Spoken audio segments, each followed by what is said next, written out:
Item ಯಾವುದೇ ಇರಲಿ try ಮಾಡಿ ಆಚಿ ಚಿಕನ್ ಮಸಾಲಾ. ಕಲ್ಯಾಣ ಕರ್ನಾಟಕ ಭಾಗದ ತುಂಗಭದ್ರಾ ಡ್ಯಾಂ ಸುಮಾರು 8 ಜಿಲ್ಲೆ 3 ರಾಜ್ಯಗಳ ಜೀವನಾಡಿಯಾಗಿದೆ.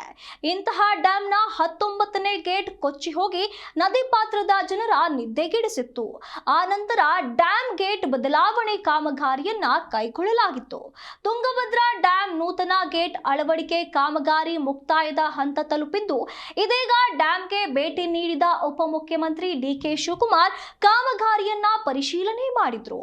ಈ ಕುರಿತು ಒಂದು ವರದಿ ಇಲ್ಲಿದೆ ನೋಡಿ. ತುಂಗಭದ್ರಾ ಡ್ಯಾಂ ನೂತನ ಗೇಟ್ ಅಳವಡಿಕೆ ಕಾಮಗಾರಿ ಮುಕ್ತಾಯದ ಹಂತ ತಲುಪಿದೆ.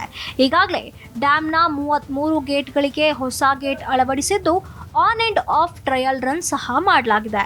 ಡ್ಯಾಂ ಗೇಟ್ ಅಳವಡಿಕೆ ಕಾಮಗಾರಿ ಮುಕ್ತಾಯ ಹಂತ ತಲುಪಿದ್ರಿಂದ ಉಪಮುಖ್ಯಮಂತ್ರಿ ಡಿಕೆ ಶಿವಕುಮಾರ್ ಸೇರಿದಂತೆ ಸಚಿವರು, ಸ್ಥಳೀಯ ಶಾಸಕ, ಸಂಸದರು ಒಟ್ಟಿಗೆ ಜಲಾಶಯಕ್ಕೆ ಆಗಮಿಸಿ ಕೊಚ್ಚಿ ಹೋಗಿದ್ದ 19ನೇ ಗೇಟ್ ಟ್ರಯಲ್ ರನ್ ಮಾಡಿ ಪರಿಶೀಲನೆ ನಡೆಸಿದ್ರು.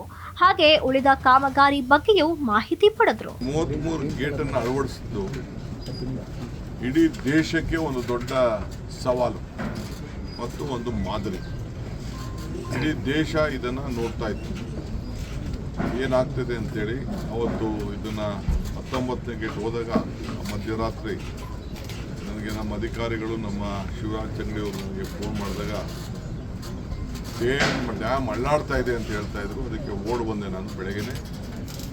ಇದೆಲ್ಲ 9 ಗಂಟೆಗೆ ಇದ್ದು ತೀರ್ಮಾನ ತೆಗೆದುಕೊಂಡು ಕನ್ನಯ್ಯ ನಾಯ್ಡು ಅವ್ರ ಕೂಡ ನಾವು ಅಭಿಪ್ರಾಯ ಪಡೆದು, ಅವರ ಅಭಿಪ್ರಾಯ ಪಡೆದು ಅವ್ರಿಗೂ ಗೌರವ ಕೊಟ್ಟು, ಕರ್ನಾಟಕ ರಾಜ್ಯದ ರಾಜ್ಯೋತ್ಸವ ಪ್ರಶಸ್ತಿ ಕೂಡ ಕೊಟ್ಟು, ಅವರು ಕೂಡ ನಾವು ಏನು ಗೌರವವನ್ನು ಕೊಡುವಂಥ ಕೆಲಸ ಕೂಡ ನಾವು ಮಾಡ್ಕೊಂಡು ಬಂದಿದ್ದೇವೆ. ಕಾಮಗಾರಿ ವೀಕ್ಷಣೆ ಮಾಡಿ ಮಾತನಾಡಿದ ಉಪಮುಖ್ಯಮಂತ್ರಿಗಳು, ಗೇಟ್ ಅಳವಡಿಕೆ ಹೇಗೆ ಮಾಡುತ್ತಾರೆ, ಜಲಾಶಯವನ್ನ ಹೇಗೆ ಉಳಿಸಿಕೊಳ್ಳುತ್ತಾರೆ ಎಂದು ರಾಜ್ಯ ಜನತೆ, ರೈತರು ಕಾತುರದಿಂದ ಎದುರು ನೋಡುತ್ತಿದ್ರು. ಆದರೆ ಡ್ಯಾಂ ತಜ್ಞ ಕನ್ನಯ್ಯ ನಾಯ್ಡು ಸಲಹೆ ಮೇರೆಗೆ ಅಂದುಕೊಂಡಂತೆ ಕಾಮಗಾರಿ ಸುಸೂತ್ರವಾಗಿ ಮುಗಿದಿದೆ. ಇನ್ನೇನಿದ್ರು ಗೇಟ್ಗಳಿಗೆ ಹೊಸ ಚೈನ್ ಅಳವಡಿಸುವುದು ಮಾತ್ರ ಬಾಕಿ ಇದೆ. ಇನ್ನು 1 ವಾರದ ಒಳಗೆ ಚೈನ್ಗಳು ಬರುತ್ತವೆ. ಬಂದ ನಂತರ ಕೂಡಲೇ ಚೈನ್ ಅಳವಡಿಸಲಾಗುತ್ತದೆ. ಇದೇ ತಿಂಗಳ 15ರಂದು ಉದ್ಘಾಟನೆಯನ್ನ ಇಟ್ಟುಕೊಳ್ಳಲು ಸಿದ್ಧರಾಗಿರಿ ಎಂದು ಹೇಳಿರುವೆ ಎಂದು ಡಿಕೆ ಶಿವಕುಮಾರ್ ತಿಳಿಸಿದರು.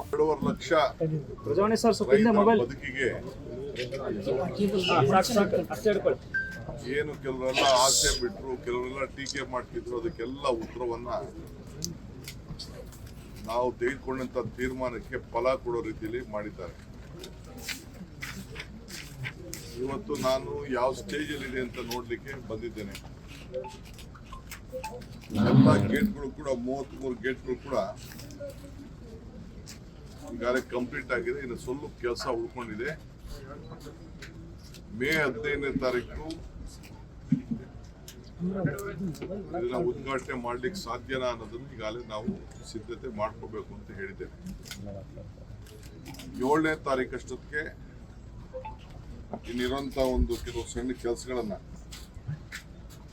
ಮುಗಿಸ್ತೀವಿ ಅಂತ ಹೇಳಿದ್ದಾರೆ. ಡ್ಯಾಂ ಗೇಟ್ ಕಳಚದ ನಂತರ ಡ್ಯಾಂ ಕಾಮಗಾರಿ ಪೂರ್ತಿ ಮಾಡಲು 2ನೇ ಬೆಳೆಯನ್ನೇ ತುಂಗಭದ್ರಾ ತಟದ 15 ಲಕ್ಷ ಎಕರೆ ಪ್ರದೇಶದ ರೈತರು ಕಳೆದುಕೊಂಡು ಸಹಕಾರ ನೀಡಿದ್ದಾರೆ. ಅವರಿಗೆ ನಾನು ಕೈ ಎತ್ತಿ ನಮಸ್ಕರಿಸುವೆ. ಇನ್ನು 50 ವರ್ಷಗಳವರೆಗೆ ಡ್ಯಾಂಗೆ ಯಾವುದೇ ತೊಂದರೆ ಇಲ್ಲ ಎಂದು ಇದೇ ಸಂದರ್ಭದಲ್ಲಿ ಡಿಕೆ ಭರವಸೆ ನೀಡಿದರು. ಈ ಮೂಲಕ ತುಂಗಭದ್ರಾ ಡ್ಯಾಂ ನೂತನ ಗೇಟ್ ಅಳವಡಿಕೆ ಕಾಮಗಾರಿ ಮುಕ್ತಾಯದ ಹಂತ ತಲುಪಿದ್ದು, ಈ ಭಾಗದ ಜನರ ಆತಂಕ ದೂರವಾಗಿದೆ. Manjunath Hiremath, G Kannada news, Vijayanagara.